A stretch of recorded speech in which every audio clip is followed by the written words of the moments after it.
Hello. The Divine Code reading for April 21st, pages 637 and 638. We are in the chapter Theft Incurred by False Measurements and the Prohibition of Cheating or Misinforming another person. Topic number 2. The seller needs to correct his scales and weights in order that they are exact and working properly, for otherwise the seller will be a thief. Likewise, one needs to make sure that one's instruments are for measuring land are exact. And see the Rambam Laws of Theft, Chapter 8, Topic 1.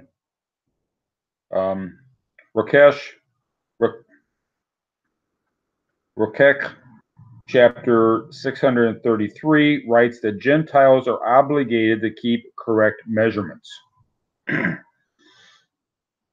So this is a mitzvah in the Jewish law. There's actually several mitzvahs related to weights and measures in the Jewish law. It's necessary that when we are conducting commerce, and the weights and measures is usually from the seller. The seller guarantees, if he says there's 1 pound of product, that means it's 1 pound of product within the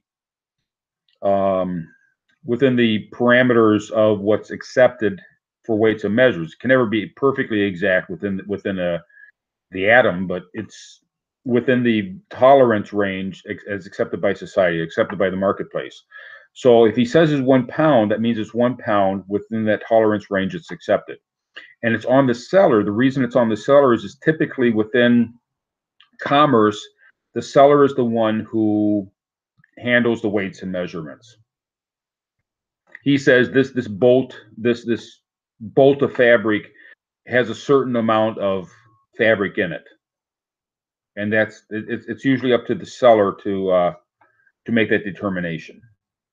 And he guarantees that that's the amount is what he says it is.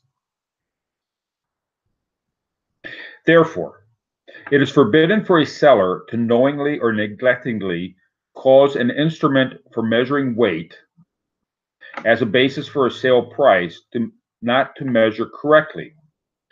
That is storing weight in salt. That they would store weights in salt, and apparently that would affect the weight of what they're storing. Now, some people would say it would increase weight. Some people say it would decrease weight, probably depending on the material being used for the weight, and that would affect the the weight, that the measuring item, the instrument being used to measure. Now today it might be, if we have a scale, it's possible to change the spring tensions in that so that it doesn't measure exactly accurately. It might seem accurate, but then over a period of time, a half an ounce off over a period of a week and the number of transactions used with that scale can make a big difference. So they have to be honest, and it's the instrument being used, whether it's an old-fashioned weight that's used on a scale, old-fashioned type scale, or it's a newer digital scale. It has to be correct.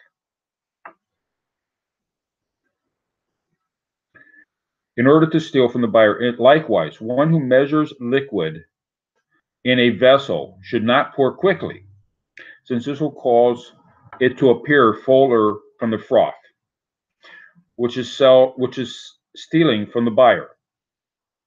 So if the person is pouring it in and he says, okay, this he's selling a cup of coffee. He says 10 ounces in the cup of coffee, and a certain line in the cup is what they consider to be the line for 10 ounces. But he's pouring it in quickly, so it foams. If it goes up to that amount, but a lot of it's foam, it contains air bubbles within it, then it's not an honest weight. It's not an honest measurement. Even though it goes up to the line, it's not 10 ounces.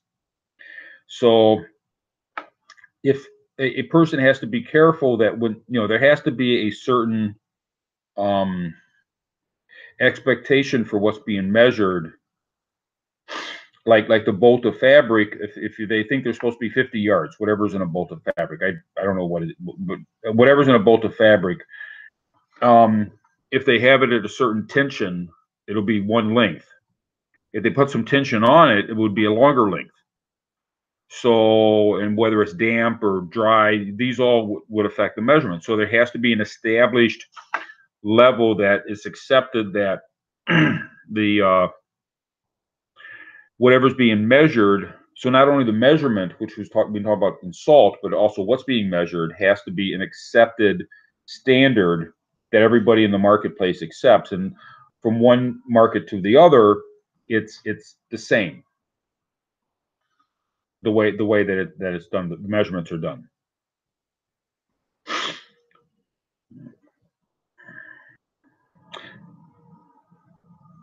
This applies to other types of instruments and vessels used for measuring commodities for sale. The Rambam Laws of Theft, Chapter 8, Topic 7.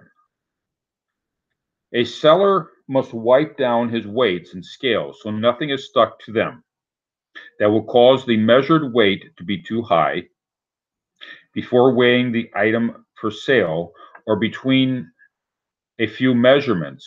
The seller must verify the scale measures 0 and nothing is on it. One who is scrupulous will correct for the weight of the bag or box. So measurements over time, over the course of the business day, the measurement will be affected by, if he's measuring produce, he might with his hands get some produce stuck to the, he might get some grease, or if it's meat, he might get stuff stuck to the measurement, and that'll cause the measurement to be off. And well, in that case, he's probably cheating himself because the weight now is more. Or if there's stuff, if he's measuring product and residue from the product stays on the scale, then it's going to weigh heavier for the next person. First of all, the first person is not getting everything that he paid for because some of the residue is on the scale. The second person is paying for the residue on the scale, even though he's not buying it. So the seller has to wipe off the scale and make sure everything is measured correctly, zeroed properly between customers, between measurements. And it says here that one is scrupulous will correct for the weight of the bag or box. I'm not really sure if that's scrupulous. That's which would imply pious. He has to account for the tare weight, and I think that was in the first. I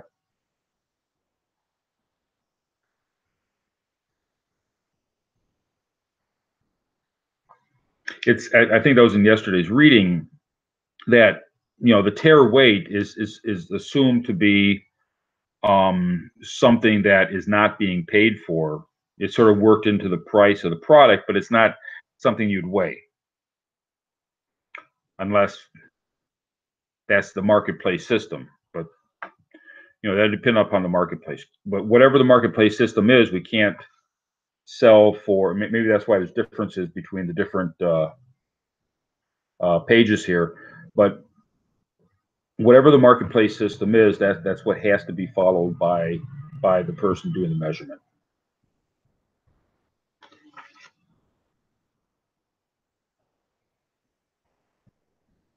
Topic number 3.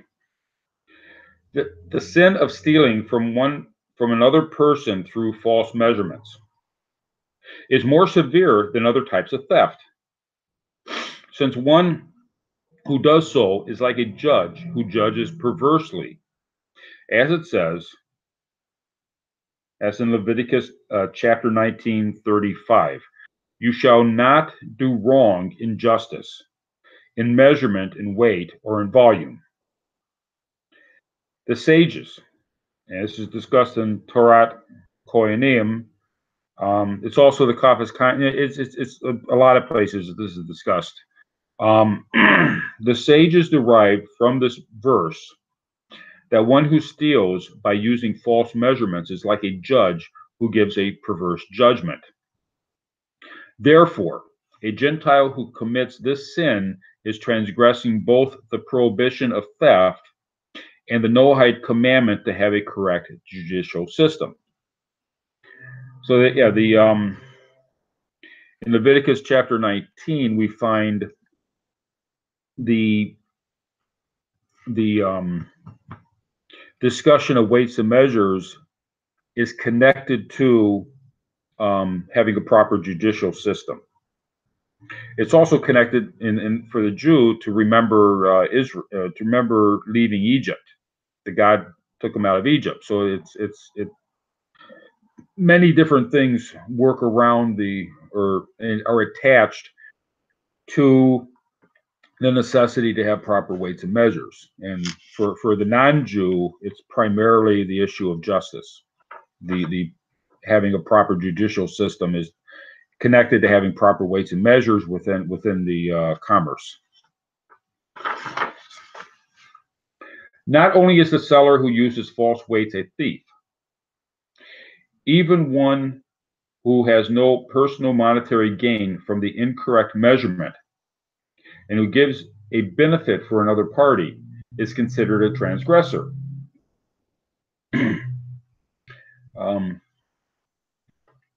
Rabbi Nakima Zalman Nakimia Goldberg comments, since the wording of Rambam, Laws of Theft 8.3, and Tractate Bava Metzia 61b, and Rashi's exclamation there, one should not use the same rope for measuring land in the summer that he used in the winter.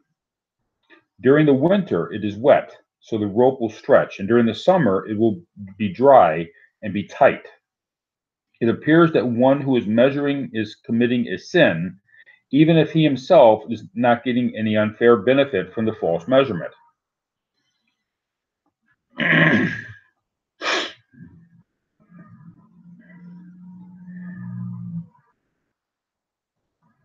So it's necessary, even if the person is cheating himself. If the question of whether a weight has produce stuck to it or has residue stuck to it, and therefore by the end of the day it gets heavier, the seller is cheating himself.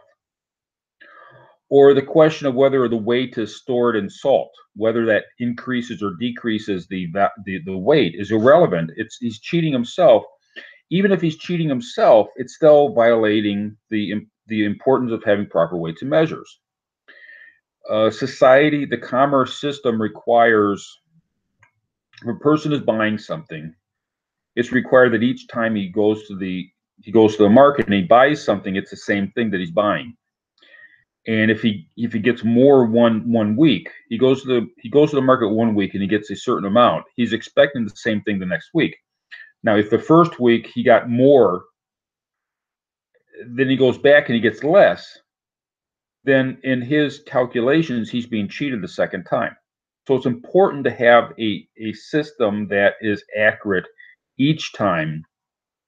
If the person wants to throw in, it's called a baker's dozen. The seller wants to toss in something extra, he can do that, but he has to show that he's giving them the correct measurement ahead of time, and then he can throw an extra scoop in if he wants to. But he cannot. It has to be something that the buyer knows that he's getting an extra scoop. But the original amount has to be accurate, and the buyer and seller have to have an accurate measurement each time. And not be different each time.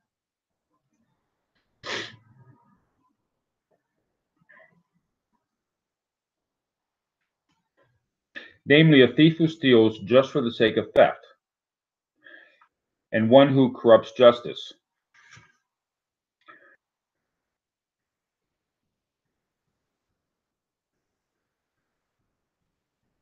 So yeah, if the person comes in before a judge and the judge is nice to him because he wants to be nice to, the guy's poor, and so the judge decides, I'm gonna find in favor of this person, um, give him a judgment that he doesn't deserve because he's poor, and I want to be nice to him, and because I want to help the guy. He cannot do that. He has to be the judge has to be accurate in his justice.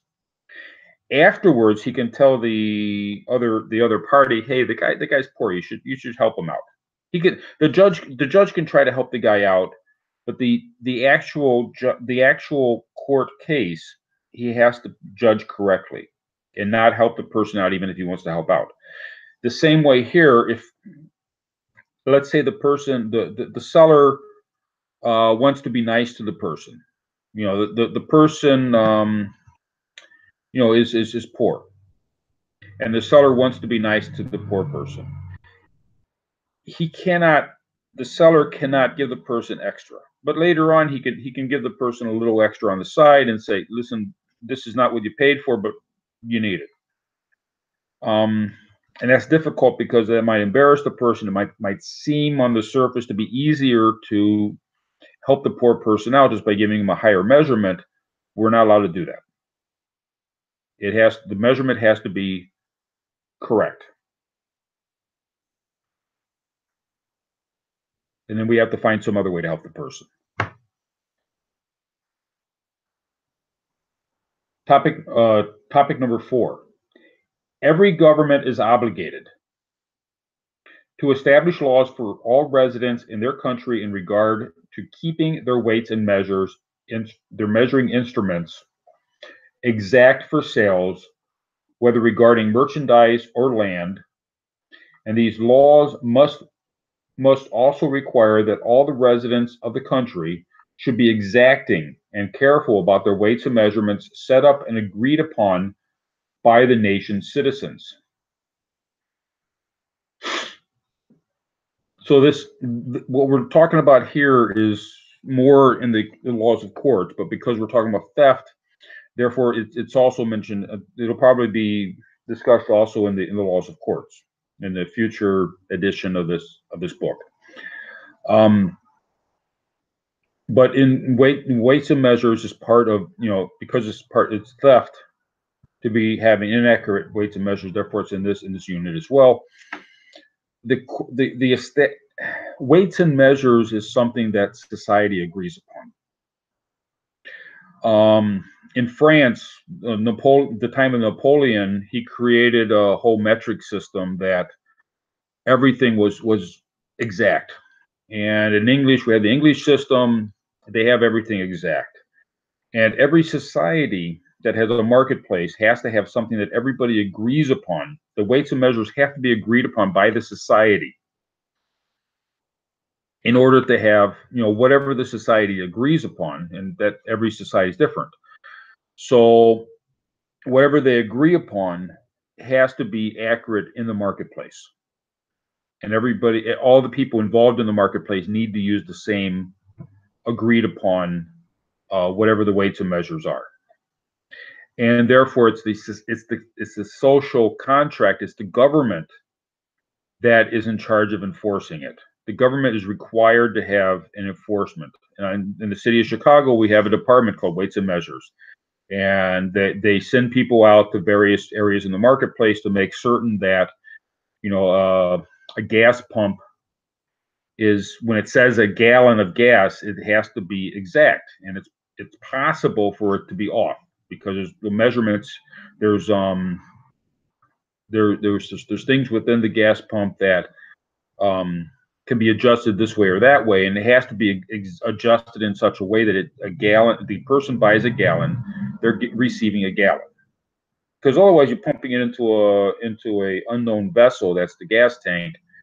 And then there's also the issues regarding the difference in weight, or the difference in volume based upon temperatures and atmospheric conditions. So it has to be done in an exacting manner and a consistent manner, that everybody within the society knows that whichever gas station they buy their gas from, they're going to pay a gallon, they receive a gallon. It has to be exact everywhere you go, and that's true in other businesses also. In grocery, it's a major issue because weights can, food will leach, will moisture will leave food products after it's been cut, whether it's produce or meat or whatever. Moisture leaves, and therefore, at what point does a person pay for the weight? When it's in the grocery counter, it's a grocery store that sells a uh, a pound of ground beef. There might be a certain amount of liquid that leaves the pound of ground beef. And at what point are they selling, or at what point are they determining the price? Well, this all has to be established for each across the marketplace, that everyone is using the same standard.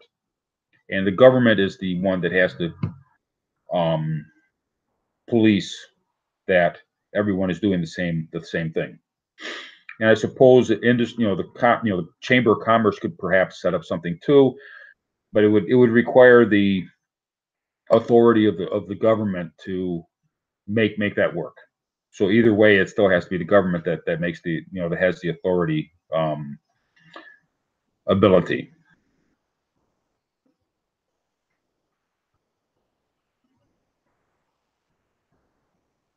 One who changes from these standards of measurement to the detriment of the buyer or seller is considered a thief. So once it's established, if somebody, whoever's doing it, regardless of whether the buyer or seller is being cheated, that's still considered theft for somebody. The government also needs to set up a system of police and inspectors to enforce these laws, in order that there be no opening for those who sell merchandise to steal by using false measurements. These inspectors should frequently check the measuring instruments and the measuring methods, and punish and fine those who violate these laws. Rambam Laws of Theft, Chapter 8, Topic 20. So there has to be a policing system, and who does it and how it's done. Um, it,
problems at some point. Where we have to make sure our records are kept accurate. Thank you.